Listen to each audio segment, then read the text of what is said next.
नमस्कार दोस्तों मैं हूं शिवधर। दोस्तों आइए हम बात करेंगे एक रूम, एक हॉल और एक लेटरिन बाथरूम का जो छत में पाइप इंस्टॉलेशन कैसे करते हैं, ठीक ना। तो सबसे पहले दोस्तों आपको यह बात ध्यान में रखना चाहिए कि किसी भी कार्य को करने से पहले हम उसका इंटरनल सर्वे करते हैं, इंटरनल और एक्सटर्नल, ठीक है। इंटरनल सर्वे में दोस्तों इस बात को नोटिस किया जाता है कि बैंड ड्रॉप कहाँ पर देना है, स्विच बोर्ड कहाँ पर आएगा, उसी के अकॉर्डिंग ही हमको बैंड ड्रॉप देना पड़ता है, ठीक है।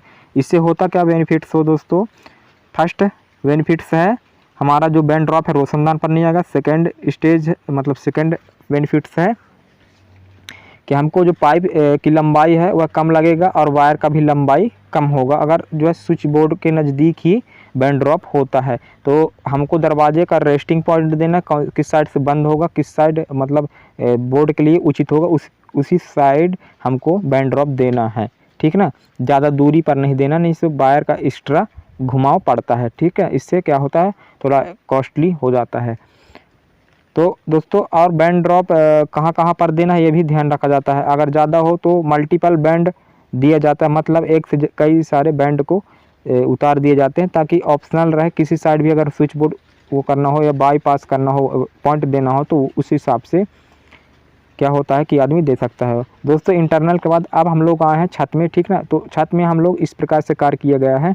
हॉल में एक fan box, 4 deep junction box और लेटरिन में एक जंक्शन बॉक्स लाइट के लिए, और रूम में 2 जंक्शन बॉक्स, एक फैन बॉक्स, और छज्जे में दोस्तों टोटल 3 जंक्शन बॉक्स लाइट के लिए दिया गया है।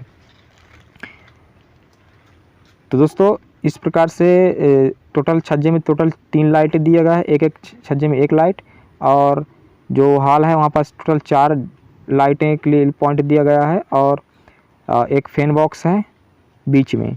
उसी प्रकार एक रूम में एक फैन बॉक्स, 2 जंक्शन बॉक्स दिया गया है डीप जंक्शन। दोस्तों ये फैन बॉक्स जो 4 वे वाला है, ठीक है ना, इसमें 4 पाइप इंसर्ट हो सकती हैं। दोस्तों जंक्शन बॉक्स का पॉइंट देने के लिए आपको फैन बॉक्स के सेंटर में रख के उनका लंबाई और चौड़ाई मतलब क्राइटेरिया को बना के और दीवार से जो है ना मार्जिन, उचित मार्जिन देख के ही हम लोग करते हैं, ठीक ना। तो उसको सेंटर पॉइंट निकाल के उसी के अकॉर्डिंग ही दिया जाता है, ठीक है।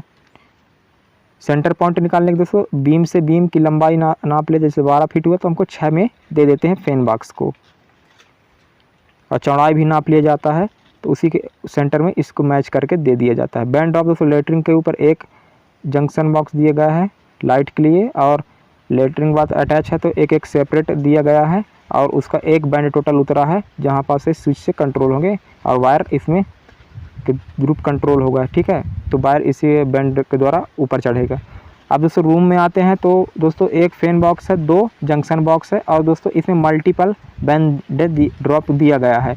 किसी भी साइड अगर मन पड़ेगा तो उसी साइड से दीवार उठेगा और क्या होगा उसी साइड से हम लोग दे सकते हैं, ठीक है। तो यहाँ पर बैंड ड्रॉप ये है, और आगे बढ़ते जंक्शन बॉक्स, बीच में फैन बॉक्स, इसके लेफ्ट में है बैंड ड्रॉप करने के लिए एक पाइप अलग से दे दिया गया है वहाँ पास, ठीक है, कोने पे दीवार में चला गया है। और इसके आगे जंक्शन बॉक्स है, यहाँ पास भी टोटल इसमें रूम में दोस्तों 2 बैंड ड्रॉप दिया गया है, ऑप्शनल है, किसी साइड भी स्विच बोर्ड आ सकता है, वायर किसी साइड से गुजार सकते हैं। तो दोस्तों इसमें टोटल एक छज्जे में लाइट है इस रूम में, और 2 जंक्शन बॉक्स हैं और एक फैन बॉक्स है।